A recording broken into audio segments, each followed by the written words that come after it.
Hey everybody, Richard with Team Walters. We're back with you. As promised, we're going over kitchen safety to prevent fires in the kitchen. Kitchen fires are one of the leading causes of fires and injuries in the U.S. involving fire. Happens in the kitchen. Why? Because you're working with something to heat up your food. So you already have an ignition source. So we're going to go over that today as promised. So we went over fire alarms, installing fire alarms and what fire alarms are supposed to do, and testing them monthly and replace them when the manufacturer's recommendation. 10-year life batteries now, you don't have to replace them for 10 years. Follow the manufacturer's instructions on replacing. So we went over making the escape plan. So we wanted to alert you and get you out of the house. As we discussed in the fire alarm video, is we don't put smoke detectors within 12 feet of a cooking area for obviously reasons, because you get false alarms from the cooking, the steam, or whatnot.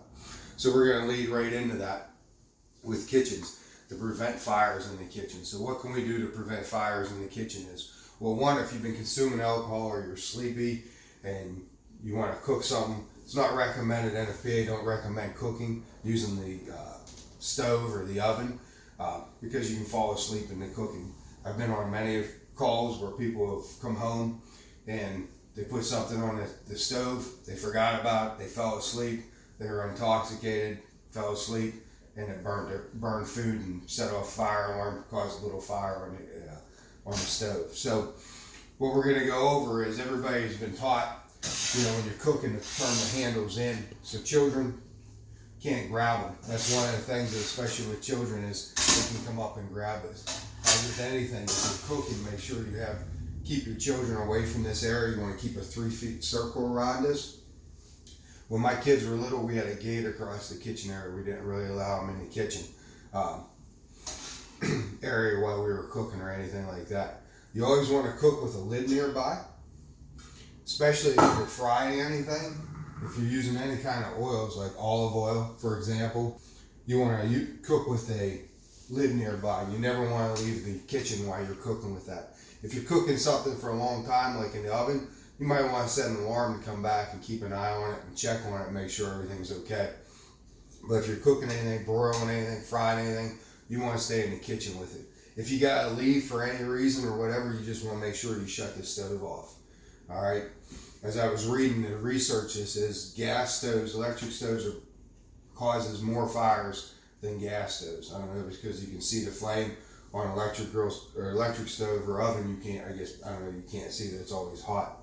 So, and as I taught earlier when we were checking doors, if you want to know if a burner's on, you want to check like this. Check, make sure it's off or whatever. If it's on, you feel like that, so your hand pulls away.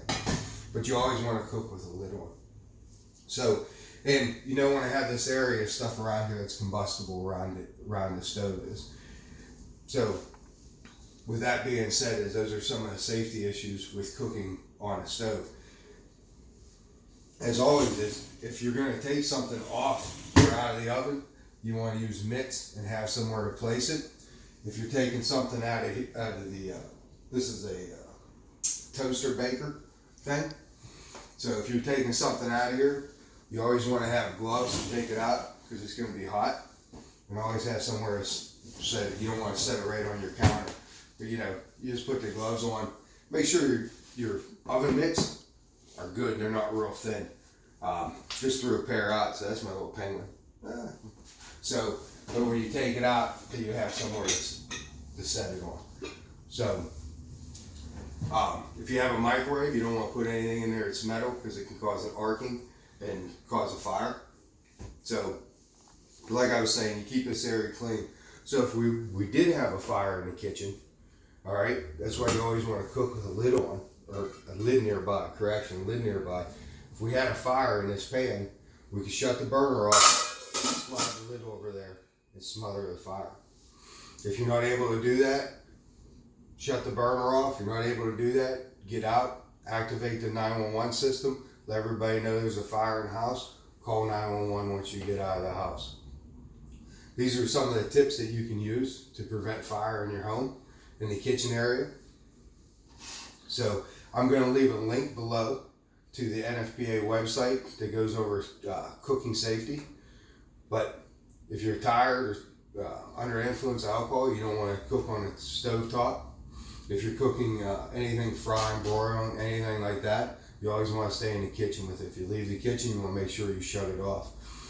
If there's a fire in your oven, I didn't go over this, I'm going to reiterate this. If there's a fire in your oven or something's in fire in your oven, and you open the door, you get a lot of smoke pouring out, what you want to do, we're going to work the camera around like this. So if you open that up and it rolls out whatever you're making, turkey or something like that, and it's burning, all you got to do is shut this door, because ovens are made to hold heat, and you just shut off your oven. Okay, get out, notify 911. Okay, we always say get out of the house and then notify. We want you to get out of the house. That's our #1 priority. So we went over kitchen safety today. I think for the next video, what we're going to do is we're going to go over fire extinguishers. If you do have a fire extinguisher and you know how to use it and it's properly rated for grease fires or electrical fires or whatnot, you use it. But always leave yourself a way out. What I mean by a way out is, if something's happening here, I don't want to be over here. I want to be actually where the camera is, to have an exit path. So if it goes south, I can leave the building or the house. So I think next time we're going to go over the fire extinguishers, the rating on fire extinguishers.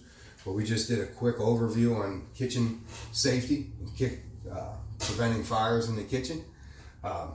I'll leave a link below to the NFPA site that you can go to and get information, and actually you can get a pamphlet on it. So if you like the video, give me a thumbs up, hit the subscribe button, hit the notification bell if you like the content here. Until next time, have a great day.